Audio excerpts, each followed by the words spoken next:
Bonjour à toutes et à tous. Bienvenue pour ce webinaire intitulé Indication géographique, une certification sous accréditation pour soutenir le dispositif.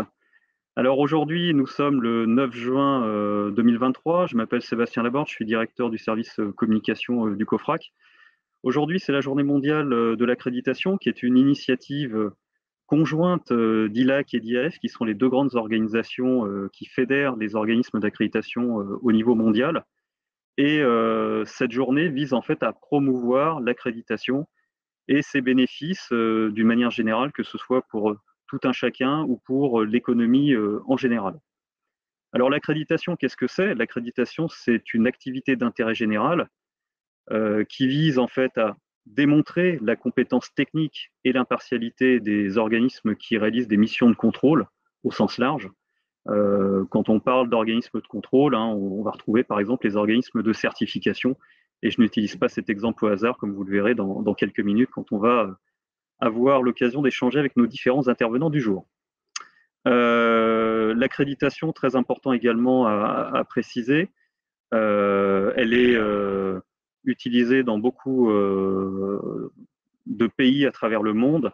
Il y a des reconnaissances internationales qui existent, des reconnaissances mutuelles au niveau d'IAF et au niveau d'ILAC également, et le COFRAC est également signataire des accords de reconnaissance en question. L'accréditation, elle vise avant tout à donner confiance vraiment, et c'est vraiment le mot-clé, confiance dans les prestations qui peuvent être réalisées. Alors la thématique de cette année, c'est l'accréditation pour soutenir l'avenir du commerce mondial. Alors comme vous le voyez, c'est une thématique qui est assez large. Et lorsque nous avons décidé de préparer ce webinaire aujourd'hui, naturellement, la question s'est posée de savoir quel allait être le sujet que nous allions retenir pour cet événement. Parce qu'effectivement, quand on parle d'avenir du commerce mondial, les sujets sont extrêmement nombreux et il y a beaucoup de dispositifs dans lesquels l'accréditation est impliquée. Alors nous avons fait le choix effectivement de nous focaliser aujourd'hui sur les indications géographiques pour les produits industriels et artisanaux, pour plusieurs raisons. La première, c'est que c'est un dispositif qui n'est pas forcément très connu. La deuxième raison, c'est que c'est un petit peu une spécificité française. Et la troisième, c'est parce que ILAC et IAF ont attiré un petit peu l'attention dans leur communication sur la Journée mondiale de l'accréditation sur cette particularité française. Donc assez naturellement, on s'est dit que ce serait intéressant de revenir sur ce sujet aujourd'hui. Alors, pour en parler justement de ces indications géographiques, j'ai le plaisir d'accueillir trois intervenants qui sont donc Antoine Ginesté, qui est chargé des indications géographiques à l'INPI. Antoine, bonjour. Bonjour à tous. Je reçois également, merci beaucoup Antoine. Je reçois également donc Fabrice Descombes, qui est le président de l'AFIGIA, donc qui est l'Association française des indications géographiques industrielles et artisanales. Bonjour Fabrice. Bonjour à tous. Et puis Haroun Ba, qui est le responsable de l'équipe évaluation et certification du secteur ameublement chez FCBA. Bonjour Haroun. Bonjour à tous. Bonjour Sébastien. Voilà, merci à tous les trois d'avoir accepté notre invitation. Petite précision avant que nous commencions nos échanges. Lorsqu'on a effectivement préparé ce webinaire, nous avons sollicité l'ensemble des organismes de certification qui sont accrédités par le COFRAC pour le domaine des indications géographiques de produits industriels et artisanaux, et malheureusement les autres organismes ne pouvaient pas être présents parmi nous aujourd'hui. Voilà. Écoutez, je vous propose de donner deux, trois petites règles sur le déroulement de ce webinaire. Donc, on va avoir quelques échanges là sur la première partie du webinaire pendant une demi-heure à peu près. Échanges au cours desquels nous allons revenir effectivement sur les IG, donc les indications géographiques, leur genèse, la façon dont le dispositif fonctionne, les différents acteurs, et puis bien sûr, on parlera un peu d'accréditation, et puis l'avenir du dispositif, notamment au niveau européen. Et puis, nous aurons une séance de questions-réponses à la fin de ce webinaire. Donc, on va se garder une petite dizaine de minutes pour pouvoir répondre aux questions des différents participants. Et je vous demanderai en tant que participant de poser vos questions dans l'onglet que vous avez en bas à droite. Vous avez un onglet questions. Donc, n'hésitez pas effectivement à nous poser vos questions pendant le webinaire et nous y répondrons à la fin. Voilà un petit peu pour le préambule. Mais avant de démarrer, je vous propose juste peut-être de faire un petit sondage auprès de nos participants du jour pour savoir justement parmi eux lesquels ont déjà entendu parler des indications géographiques protégées. Donc je vais vous afficher le sondage, vous devriez normalement le voir sur votre écran. Donc vous pouvez voter oui, non. Voilà, top, on se garde une trentaine de secondes. Donc n'hésitez pas à participer.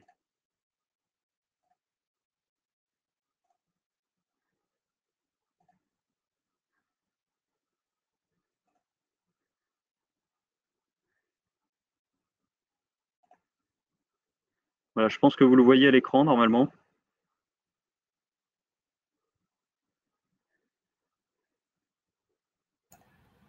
Alors, pour ma part, non, mais ma réponse serait peut-être un peu biaisée.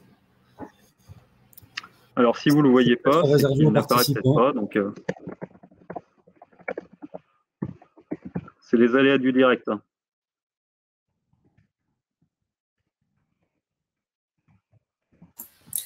Alors, moi, je le vois bien, pour info. Donc, vous le voyez. Bon, oui. Antoine, c'est dans la partie sondage, en bas à droite de votre écran.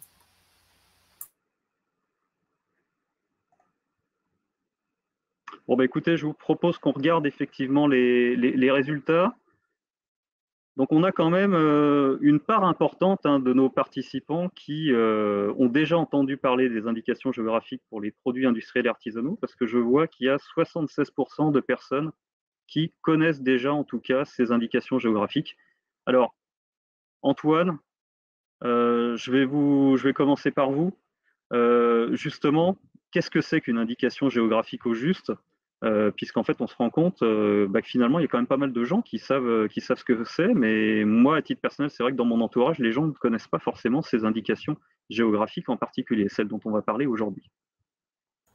Oui, bien sûr. Depuis plus de 30 ans, les consommateurs sont familiarisés avec les signes officiels de qualité européens. On les voit tous les jours dans les magasins où on fait ses courses, et notamment pour les biens de consommation courante, les produits alimentaires.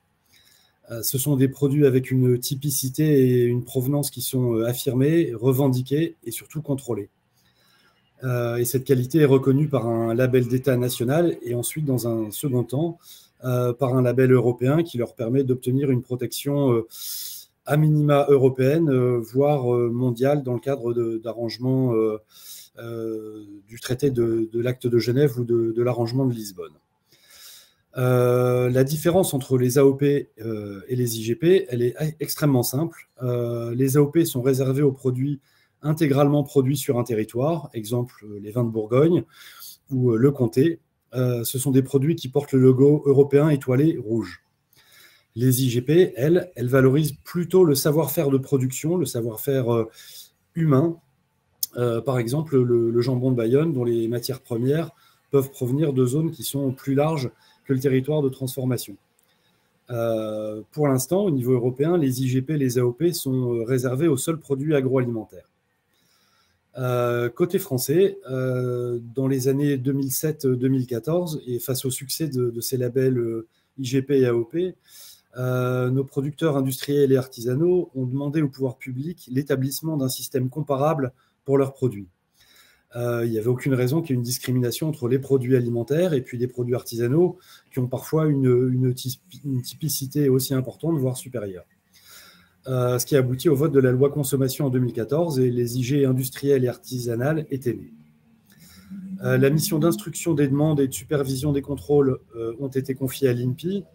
L'INPI, donc, c'est une administration autonome, un établissement public sous tutelle du ministère de l'économie et des finances. Il est notamment chargé de la délivrance des titres de propriété industrielle, brevets, marques, dessins et modèles, et formalités d'entreprise également depuis le début de l'année.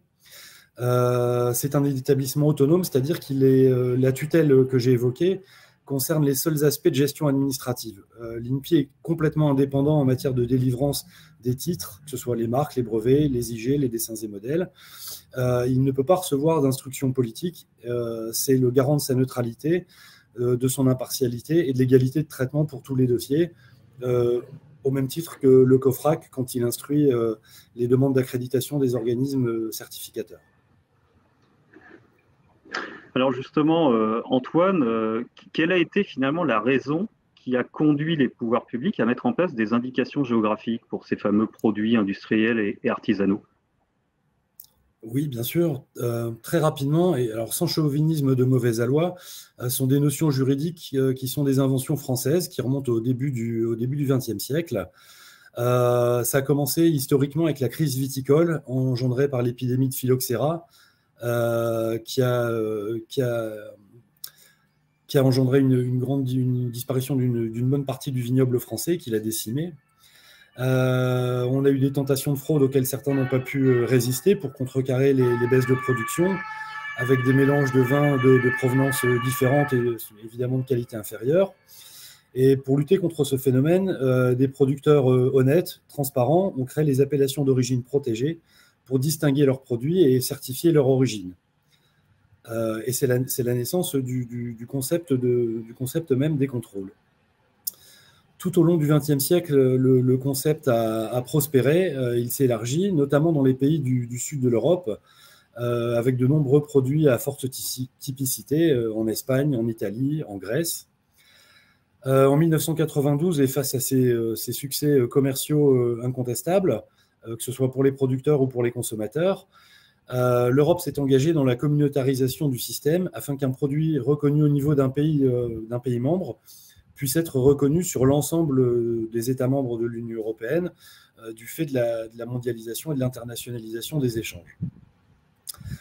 Les produits réputés de nos territoires industriels et artisanaux ont également été victimes de copies serviles, de contrefaçons, de tromperies.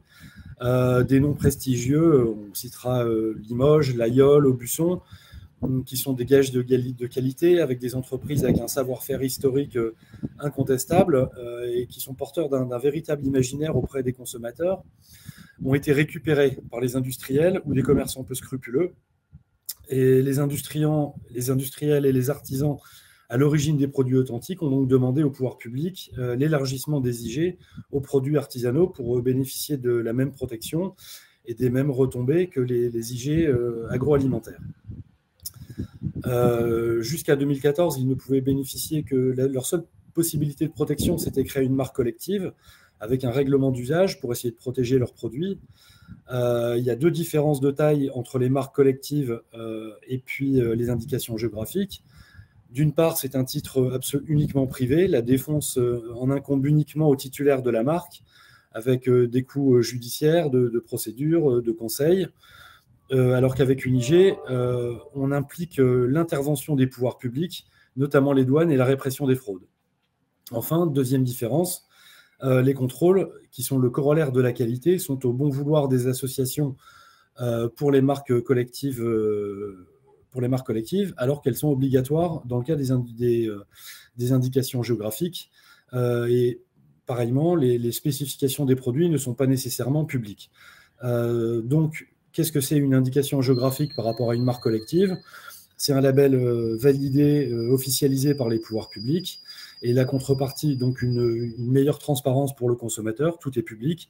Et la contrepartie, c'est des contrôles auxquels se soumettent volontairement les adhérents de l'association titulaire d'une IG. Alors, Fabrice Descombes, je vais me tourner vers vous. Vous êtes donc le président de la FIGIA, comme je le disais en préambule. Est-ce que vous pouvez nous expliquer un petit peu le rôle et les missions de cette association, s'il vous plaît? Alors, la FIGIA, donc, depuis hier, puisque nous avons notre assemblée générale hier sur Paris, s'appelle désormais FIGIA, avec 2 F, pour Fédération française des indications géographiques industrielles et artisanales. Nous sommes une association, nous restons une association en loi 1901. Exactement. On existe depuis début 2014, mais on avait une existence non officielle avant, puisque depuis 2012, nous avons travaillé à l'élaboration de la loi consommation, dite loi Hamon. Et donc, on a travaillé de concert avec les différents ministères pour apporter notre besoin, notre expérience à l'élaboration de la loi. On représente actuellement 16 collectifs, dont 11 organismes de défense et de gestion. Donc, les ODG sont les organismes qui ont une indication géographique homologuée. Pour en citer quelques-uns, le granit de Bretagne, le grenat de Perpignan, le Lage Basque, la porcelaine de Limoges, la pierre d'Arudi, le siège de l'IFOL, celui de Grasse, sont notamment membres de notre organisation. On représente donc 11 IG homologués sur 14 et on représente 103 des 104 opérateurs certifiés. Donc, on va dire une très large, très grande majorité des IG et des opérateurs. On a différentes missions. Les premières, c'est servir et promouvoir les indications géographiques.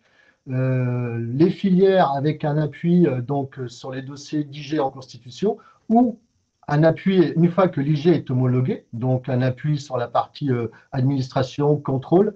On travaille également sur la mise en point de doctrine afin d'éviter des distorsions de traitement de concurrence dans les dossiers d'indication géographique. On travaille de manière construite également avec les organismes de contrôle qui nous certifient. On travaille aussi avec le COFRAC, avec la Direction générale des entreprises, avec l'Office européen. On est également observateur à l'Office mondial de la propriété intellectuelle. Et puis, donc, l'ensemble de ceci nous amène à avoir un but principal qui est de construire un dispositif géographique crédible en France et en Union européenne et qui permette, c'est important, de sécuriser l'acte d'achat du consommateur puisque la loi Hamon était basée sur une sécurisation et c'est une loi de consommation pour le consommateur.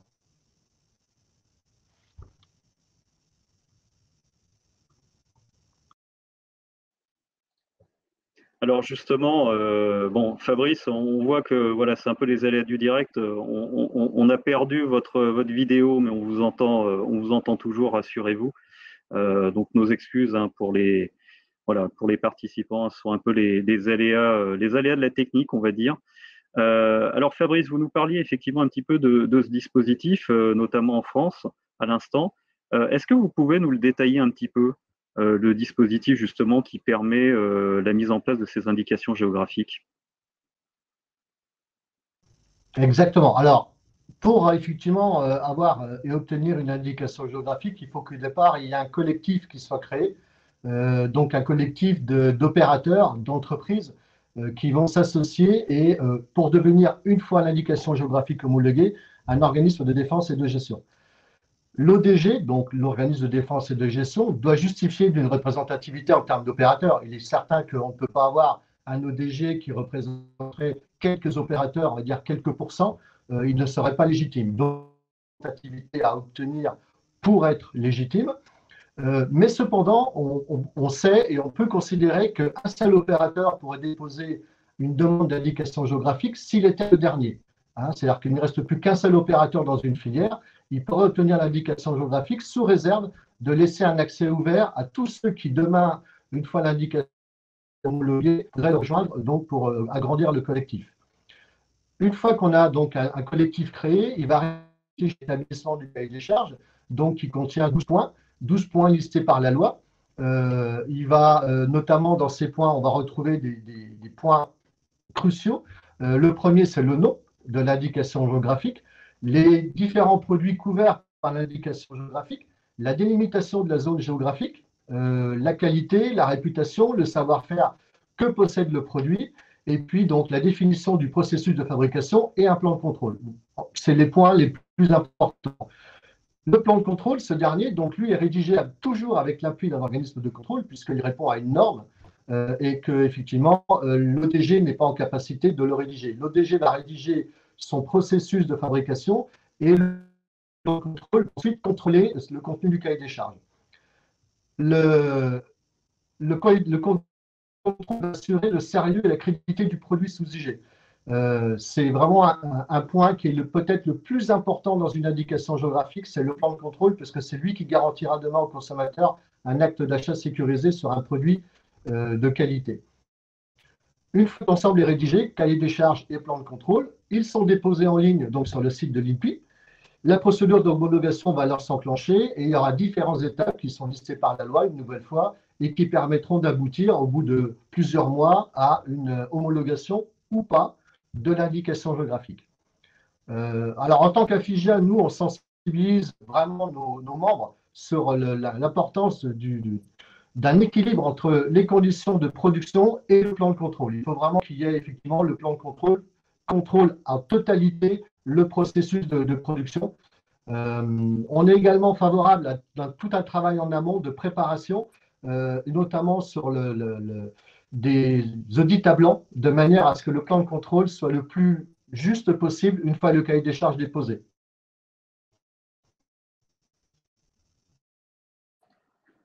Merci, merci Fabrice. Alors, précisons peut-être aussi au niveau du dispositif dans sa globalité, vous évoquiez le plan de contrôle à l'instant, qu'il y a des contrôles effectivement qui sont faits par des organismes de certification, donc qui sont eux-mêmes accrédités par le COFRAC. On va y revenir dans quelques instants justement sur ce sujet-là en particulier. Mais avant, je voudrais qu'on revienne avec Antoine sur ces fameuses IG qui ont été homologuées notamment. Et je voudrais vous demander, Antoine, justement, quel est le rôle de l'INPI dans le cadre de ce dispositif? Alors, tout d'abord, le rôle de l'INPI est double. La loi nous donne pour mission, tout d'abord, le travail d'instruction des dossiers. Comme on l'a dit, c'est un label officiel de qualité qui est délivré pour le compte de l'État. Il a nécessairement des incidences extrêmement importantes en termes d'accès au marché.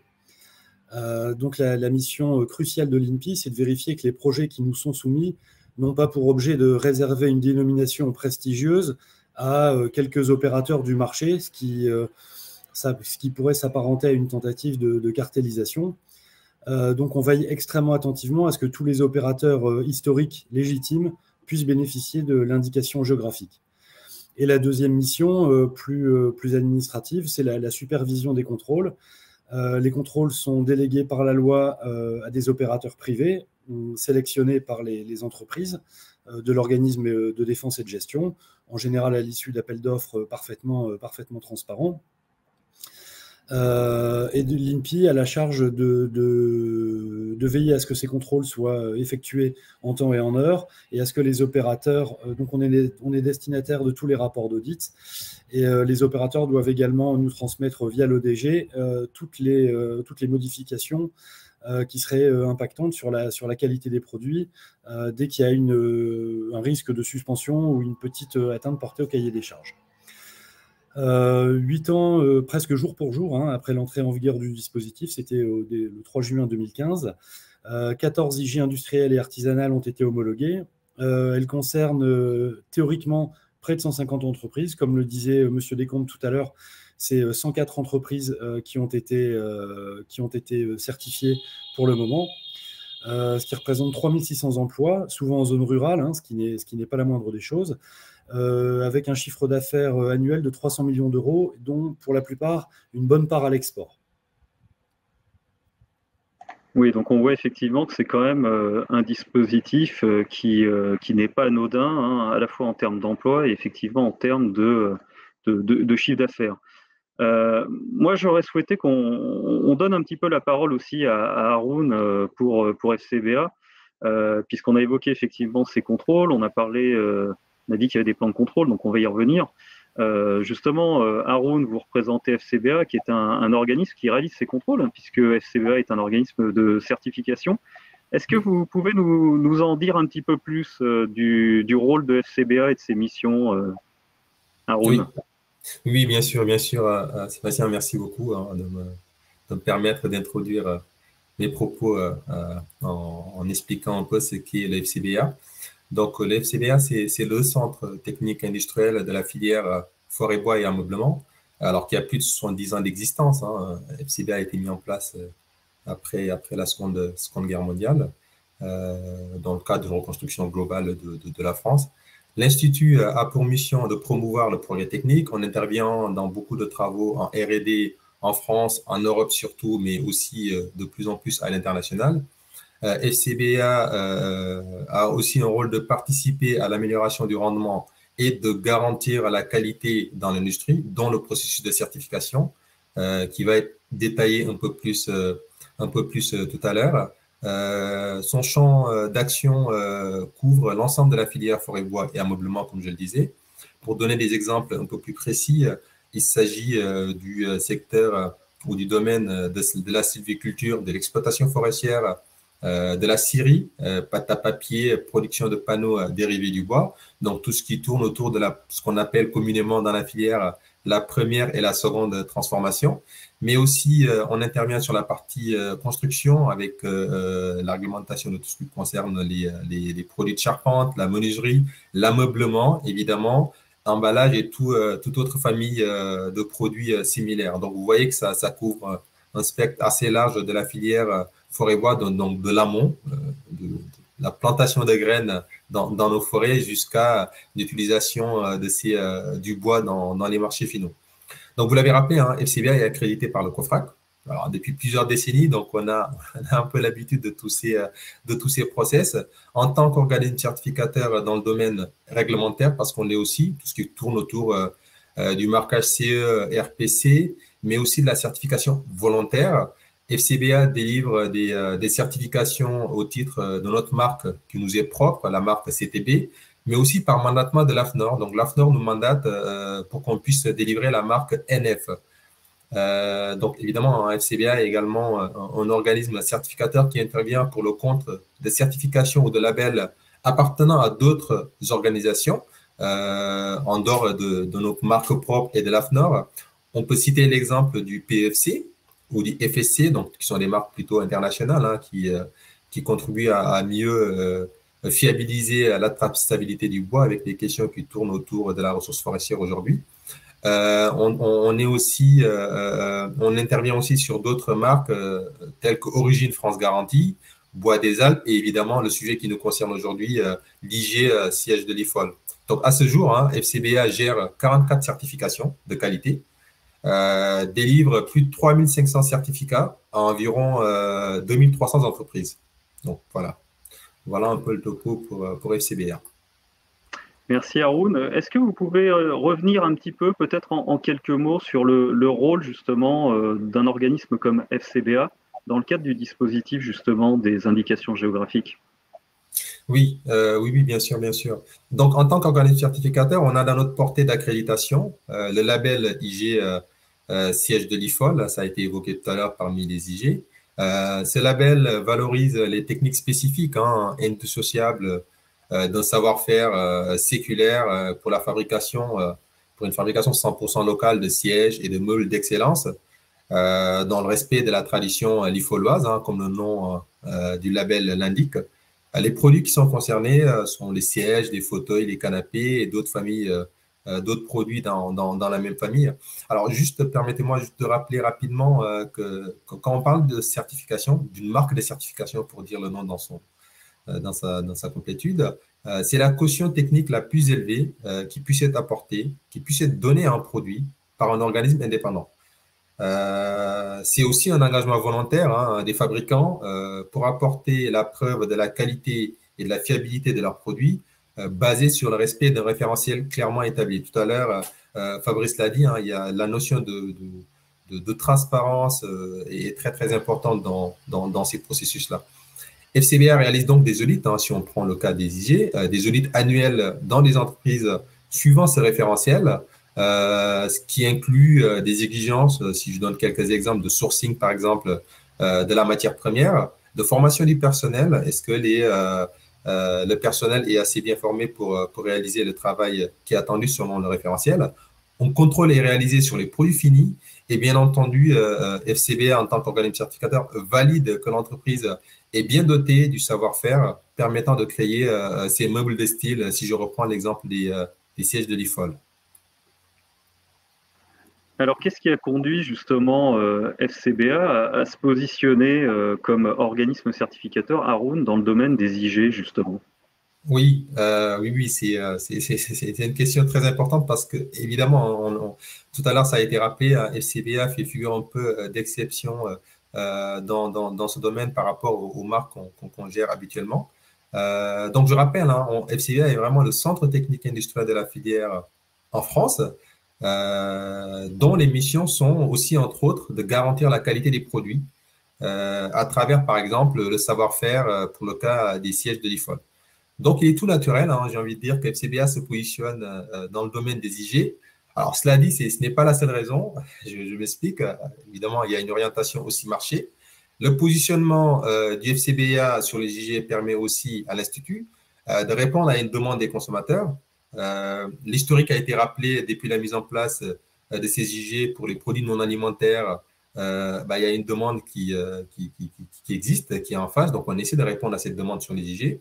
Évidemment, de contribuer avec notre petite pierre à la protection de ces IG et à la validation par une tierce partie, donc un organisme certificateur de la fiabilité des produits. Donc, de soutenir en quelque sorte, j'ai envie de dire, l'excellence du savoir-faire français, si on prend encore une fois le cas de notre IG siège de l'IFOL.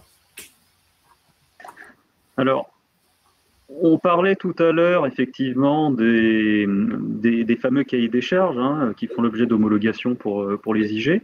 Oui. Fabrice Descombes évoquait également le cas des fameux plans de contrôle, parce que effectivement les cahiers des charges ne sont pas suffisants en eux-mêmes. Est-ce que vous pouvez revenir, Haroun, avec l'expérience qui est la vôtre justement, sur ce que c'est précisément un plan de contrôle? Oui, bien sûr. Bien sûr, dans le cadre d'un audit d'une manière générale, ou si on reste à la spécificité des IG, un plan de contrôle fait référence à, si vous voulez, en quelque sorte, à un document qui établit les étapes et les procédures spécifiques qui sont suivies pour évaluer la conformité des produits au cahier des charges. Derrière ces exigences, des preuves sont attendues. Et différents contrôles peuvent être réalisés auprès des entreprises de type documentaire, interview du personnel ou simplement de contrôle visuel. Donc, il y a un certain nombre d'actions qui sont menées, d'où la nécessité d'ailleurs de réaliser des audits sur site. Alors, d'une manière générale, peut-être pour un peu plus synthétiser ce qu'on entend par plan de contrôle, ce plan de contrôle permet de garantir en fait la cohérence et la rigueur de l'audit en fournissant une approche systématique et structurée. Il assure également sur une base de référence pour les auditeurs. Quand on fait les audits dans les entreprises avec notre plan de contrôle, les auditeurs et les parties prenantes sont au clair des règles qui sont définies, qui permettent de valider le savoir-faire des entreprises en clarifiant évidemment les attentes, les responsabilités et les étapes qui sont suivies lors de l'audit. Si je vous donne un exemple d'un audit classique qui est réalisé par FCBA pour les IG, mais d'une manière générale pour tous nos titulaires de toutes nos marques. Je vous ai parlé tout à l'heure des 44 certifications. C'est qu'en début d'audit, en début de contrôle, on se met autour de la table avec l'entreprise auditée et on définit clairement les étapes à suivre, les exigences attendues et à la fin, on délivre un compte rendu d'audit. Tout ça, évidemment, fait partie du plan de contrôle qui vient compléter le cahier des charges qui est préalablement mise en place par l'ODG. Alors, vous évoquiez à l'instant effectivement le plan de contrôle. Bon, FCBA est un organisme de certification, effectivement, qui travaille dans le domaine des indications géographiques. Mais vous-même, et je le disais tout à l'heure au début de ce webinaire, FCBA est accrédité aussi par le COFRAC pour faire justement ces contrôles. Alors, est-ce que vous pouvez nous dire assez succinctement en quoi ça consiste précisément cette accréditation? Oui, bien sûr. Donc, on est accrédité par le COFRAC hein, depuis plusieurs décennies. Là, pour le cas des audits qui sont en train d'être discutés aujourd'hui, on est accrédité sur la norme internationale ISO 17065 pour la certification des produits et des services. C'est pas le sujet aujourd'hui, mais aussi, ça c'est pour la partie certification de produits et de services, mais aussi on est accrédité sur la partie laboratoire, donc le laboratoire essai sur la partie ameublement, mais aussi construction. Pour dire qu'on a quand même une longue tradition du périmètre COFRAC sur les produits OUT. Ce qui donne au FCBA évidemment une expérience certaine dans les accréditations COFRAC. L'obtention de l'accréditation pour nous est donc réellement une reconnaissance importante de la compétence et de la fiabilité de nos organismes certificateurs, donc pour ce qui nous concerne du sérieux de nos travaux quand on va auditer les entreprises. Donc, on va auditer des entreprises assez régulièrement. En moyenne, on a des audits annuels. Le COFRAC vient aussi nous auditer assez souvent pour voir si on mérite toujours notre accréditation et si on fait toujours bien le travail d'auditeur comme ça a été clairement défini dans la norme. Donc, dans le cadre des IG, le fait qu'on ait cette demande d'accréditation COFRAC pour les organismes certificateurs, donc évaluateurs, permet, en mon sens, de renforcer la crédibilité et surtout d'apporter une protection renforcée à nos IG, parce que c'est aussi la question derrière. Alors justement, et on va peut-être enfoncer un peu le clou, Oui. mais quelle est en tant que finalement organisme de certification votre perception par rapport au fait qu'il y ait l'accréditation dans ce dispositif des IG? Oui, alors, cette question, je pense que ça concernera un peu tous les parties prenantes autour de la table, mais je me lance, encore une fois, hein, pour nous, l'accréditation COFRAC est un gage de compétence, de fiabilité, d'impartialité, c'est un mot très important dans ce qu'on est en train de faire, et de conformité pour les organismes certificateurs. Cette accréditation renforce la crédibilité des certifications délivrées. On n'en a pas parlé aujourd'hui, il s'agit de certification, mais aussi on a plein d'autres choses qui existent sur le marché. On a des labels qui ne sont pas clairement définis, certains qui sont très rigoureux, d'autres un peu moins. L'accréditation COFRAC donc renforce la crédibilité des certifications délivrées, facilite l'accès au marché. Si le domaine rentre dans le périmètre du COFRAC, il faut être COFRACé pour pouvoir rentrer sur ce marché, donc ça facilite l'accès et contribue aussi à l'harmonisation des pratiques parce qu'on est évalué à peu près sur les mêmes règles. Pour les parties prenantes, donc ceux qui sont en face, les utilisateurs de ces produits, les fabricants, mais aussi des fois les institutionnels, avoir un domaine qui est COFRACé, donc des produits qui sont gérés par un organisme certificateur qui est COFRACé, si je puis dire, apporte une assurance quant à la qualité des produits, des services et des process certifiés, ce qui renforce évidemment la confiance et la transparence, qui est aussi très important. Donc, dans nos IG qui sont désormais dans le périmètre du COFRAC, cela permettra en quelque sorte, si vous me permettez cette expression, de ramener un peu l'église au milieu du village, à savoir exiger la caution technique la plus élevée pour valider la conformité d'un produit lié à une origine géographique, parce que la question aussi tourne autour de cela, l'origine géographique des produits, avec un savoir-faire qui est mis en avant, un organisme certificateur avec toutes les attentes qui sont liées à ces missions, permet évidemment de renforcer cette crédibilité. Merci Haroun. J'aimerais poser la même question à Antoine pour l'INPI. Justement, quelle est votre perception, Antoine, de l'accréditation justement dans le dispositif des IG? La caractéristique principale des IG, outre le fait qu'elle présuppose une organisation collective des producteurs, c'est qu'il y a aussi un travail collectif nécessaire sur plusieurs points, où chacun doit rester dans son domaine de spécialité et prendre en compte les autres interlocuteurs. On le voit dans la rédaction des cahiers des charges, avec les 12 points cités par Fabrice Descombes précédemment. Les mieux placés pour décrire les procédés de fabrication et extraire la substantifique moelle de leurs produits, ce sont les entreprises. De même que pour expliquer le lien entre le produit et le territoire. Pour les organismes de contrôle, comme FCBA ou d'autres, c'est évidemment la rédaction du plan de contrôle. C'est un métier à part entière qui ne s'improvise pas. Pour l'accréditation, c'est le rôle du COFRAC qui vient reconnaître la légitimité, l'impartialité, le sérieux du plan de contrôle et la compétence du certificateur des produits. Et à l'INPI, de reconnaître la légitimité globale des opérateurs et du cahier des charges présenté pour une demande d'indication géographique. Donc c'est vraiment une espèce d'orchestre. Il y a les cordes, il y a les cuivres, il y a les percussions. Voilà, il faut que chacun respecte l'autre pour qu'on ait un bon équilibre et qu'on avance dans un sens favorable aux indications géographiques.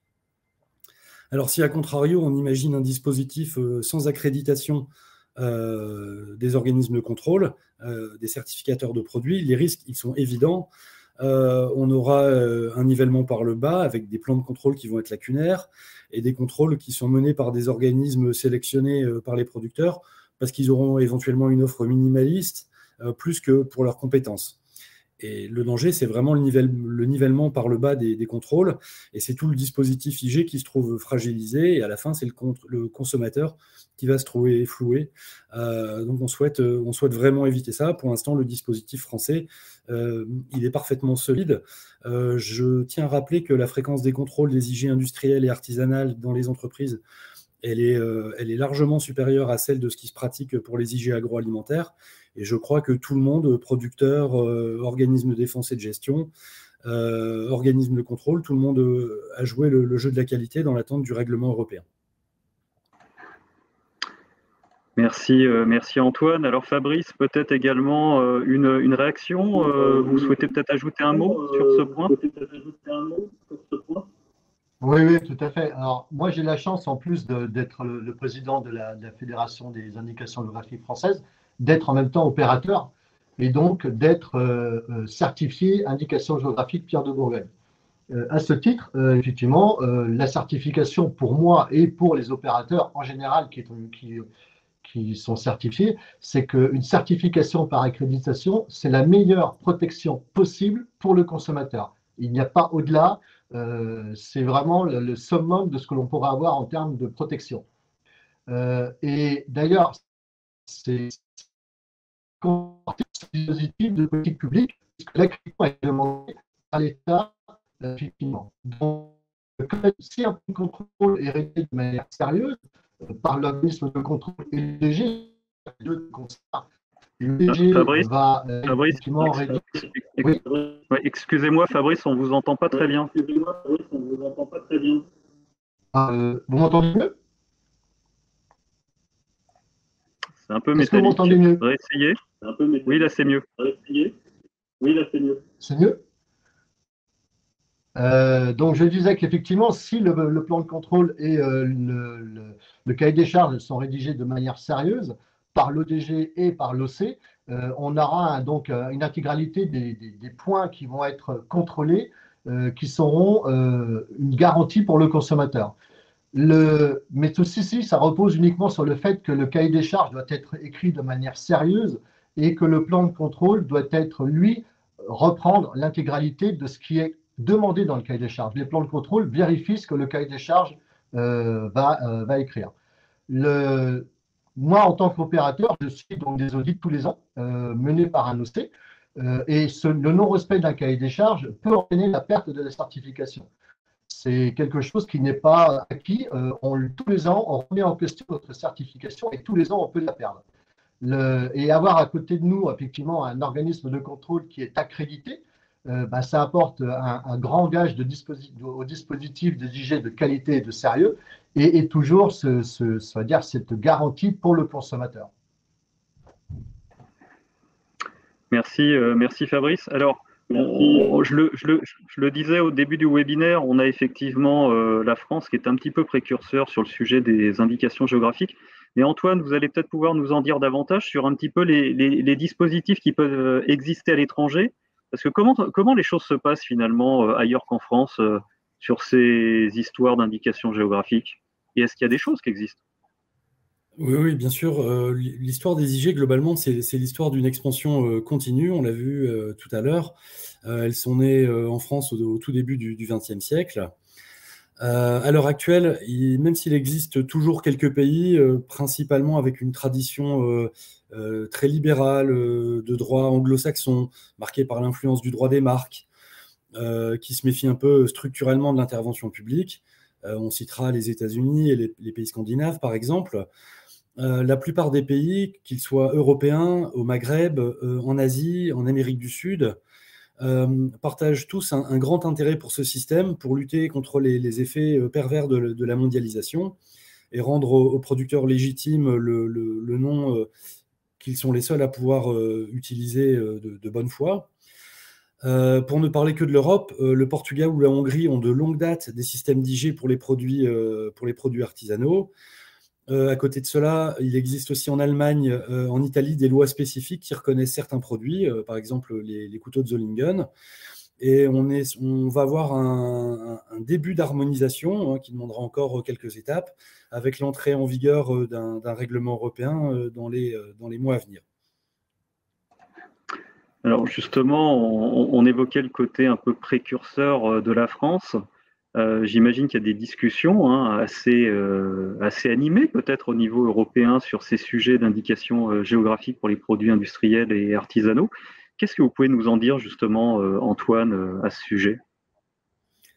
Oui, alors c'est une excellente question parce que même si on a parfois un petit côté inventaire à la Prévert dans les produits qui sont reconnus, la réalité économique derrière, c'est que les entreprises qui bénéficient d'IG artisanales, elles exportent beaucoup plus en moyenne qu'une entreprise de taille comparable qui n'a pas d'IG.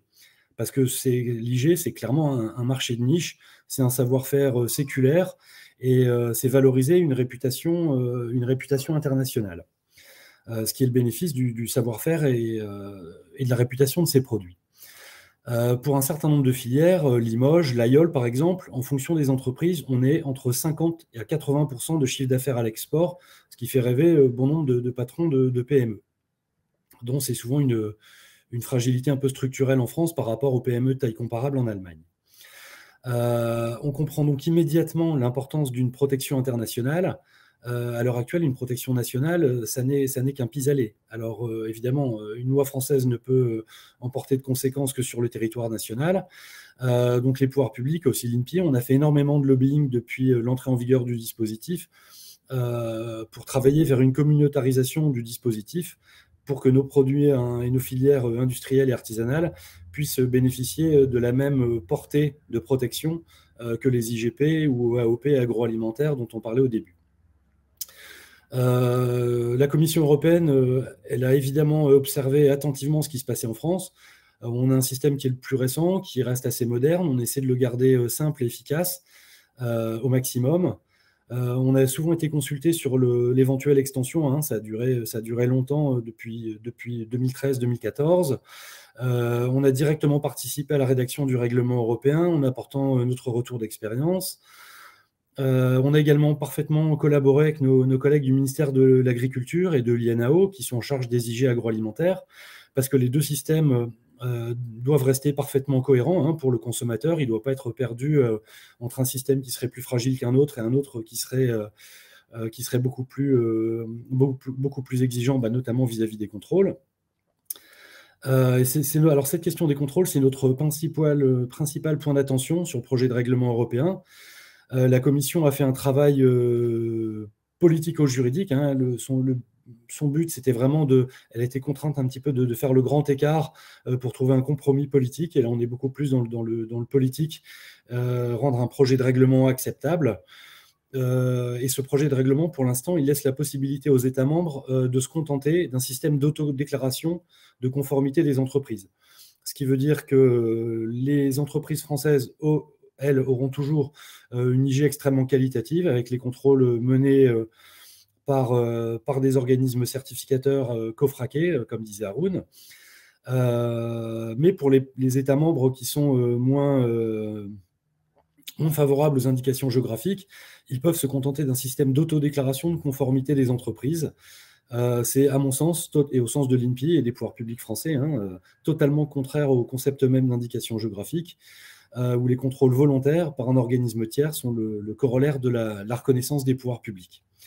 On s'est, avec les pouvoirs publics français et puis le ministère de l'Agriculture également, fortement opposé à ce système d'autodéclaration dans les négociations. Comme je vous le disais, il fallait trouver un compromis politique.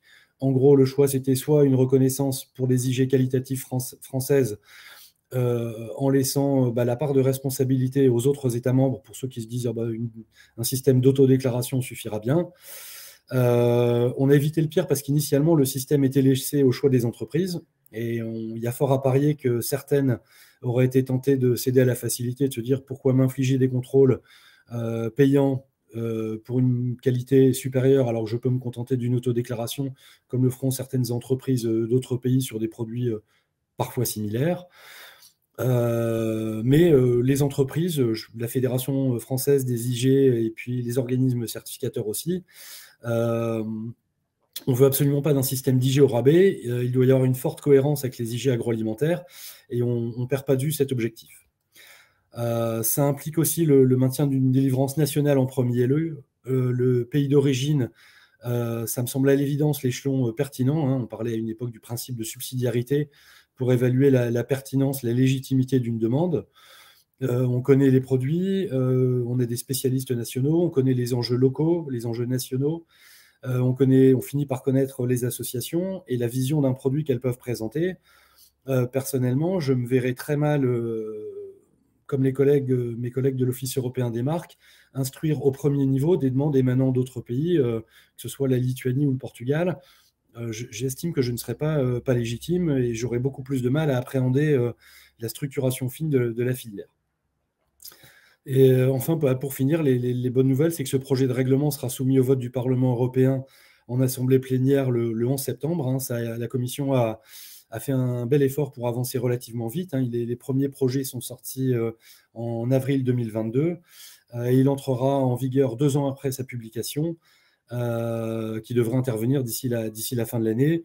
Évidemment, il faut laisser le temps aux États membres qui n'ont pas de législation de mettre en place un outil juridique adapté, inspiré d'une autre ou avec les différentes modalités envisagées par ce règlement.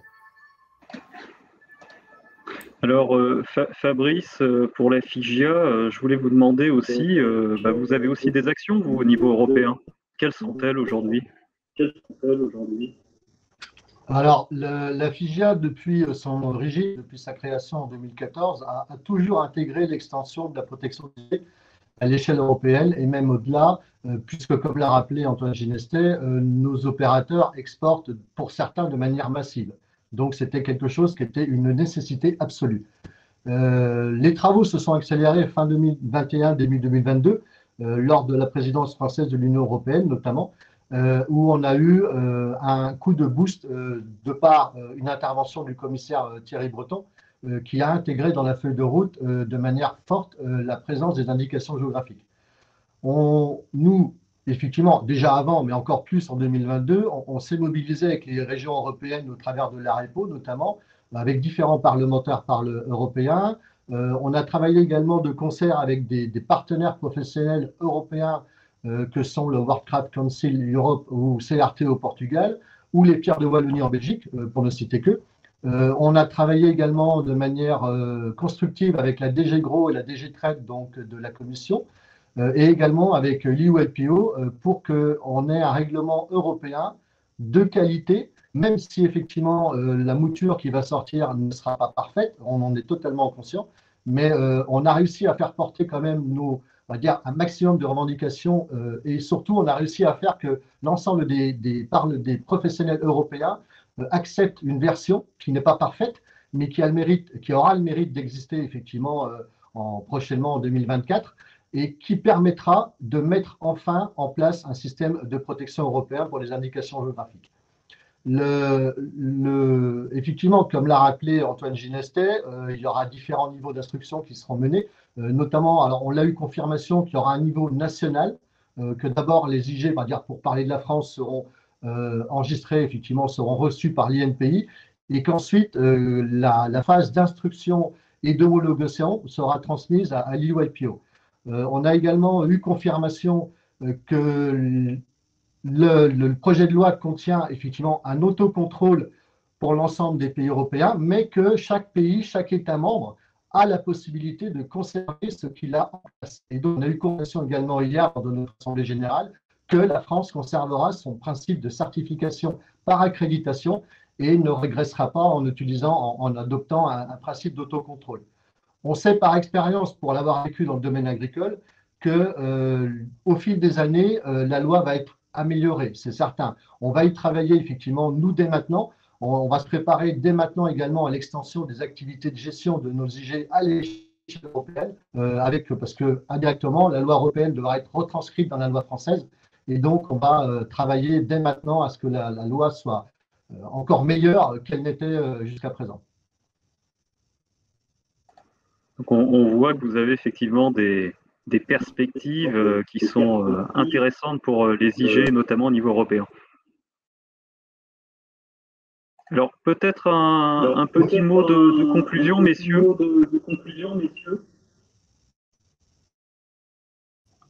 Antoine, peut-être?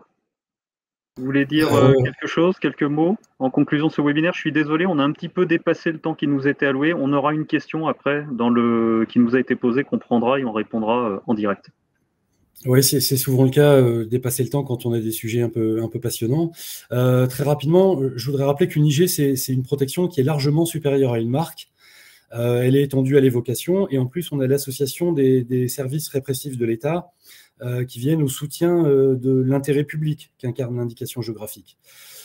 Pour obtenir cette protection supérieure, il faut obligatoirement la reconnaissance de l'État, des pouvoirs publics, en vertu de cet engagement à impliquer les services répressifs contre les contrefacteurs. La contrepartie de cette protection supérieure, et elle doit exister, c'est pour les entreprises les contrôles auxquels elles acceptent volontairement de se soumettre, en gage de la qualité de leurs produits, de bonne foi et de transparence également.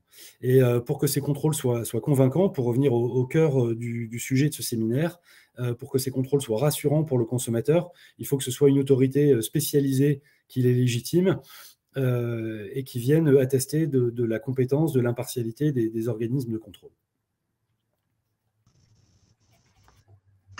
Merci, merci Antoine. Merci, Haroun, un petit mot peut-être?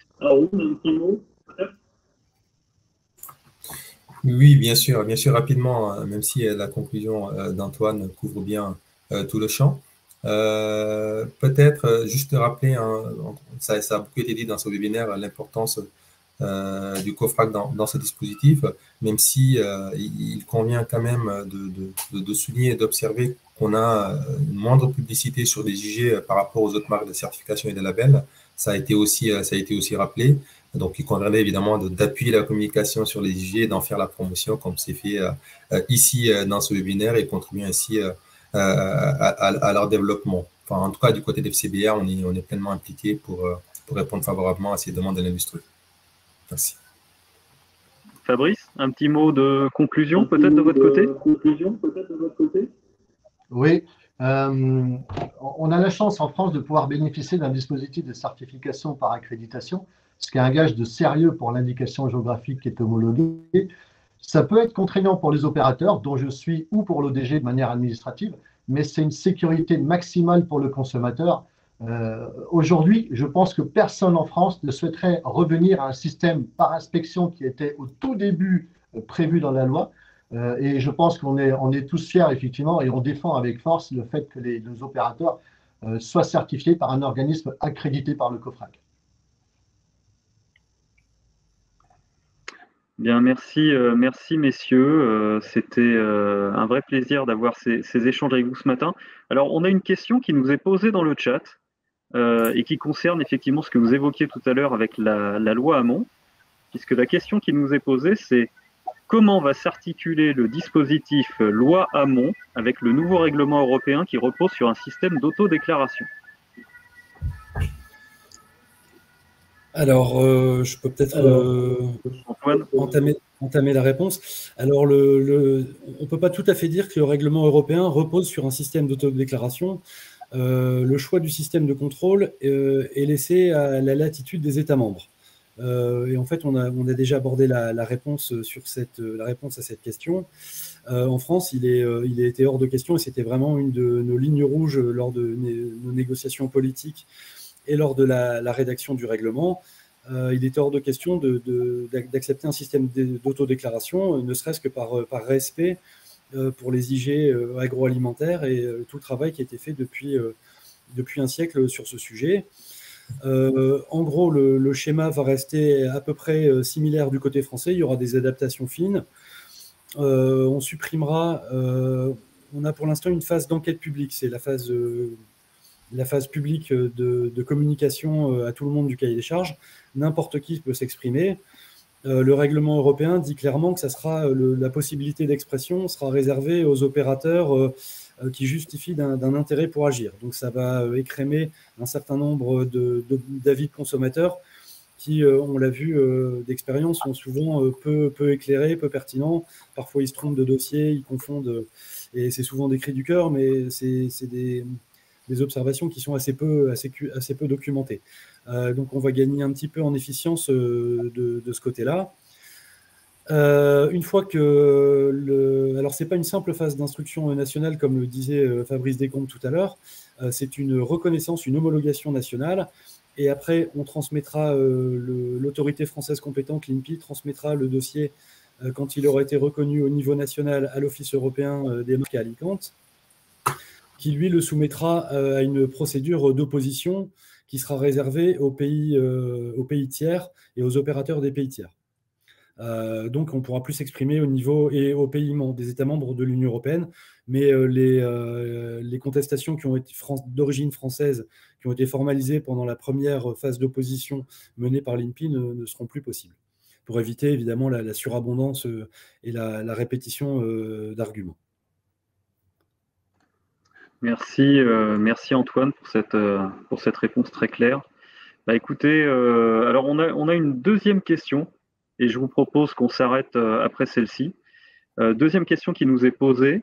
Donc la question est la suivante. Les indications géographiques protègent les produits spécifiques d'une région, mais comment expliquer le fait que d'autres produits similaires provenant d'autres régions ne peuvent pas bénéficier de la même appellation? Bon, on l'a un peu dit en filigrane, mais je vous laisse peut-être Antoine y répondre. Oui, avec plaisir. Eh bien, en fait, la réponse est quasiment incluse dans la question. Les produits, le nom de l'indication géographique, c'est le nom du produit et le nom d'une région.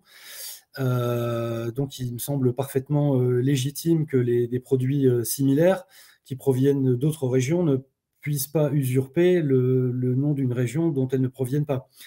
Ce qui ne les empêche pas de valoriser le nom de leur région de provenance authentique associé au nom du produit. On a des centaines d'indications géographiques ou d'appellations d'origine pour les vins en France, et chacune se distingue en fonction de sa région de provenance qui lui confère une typicité particulière.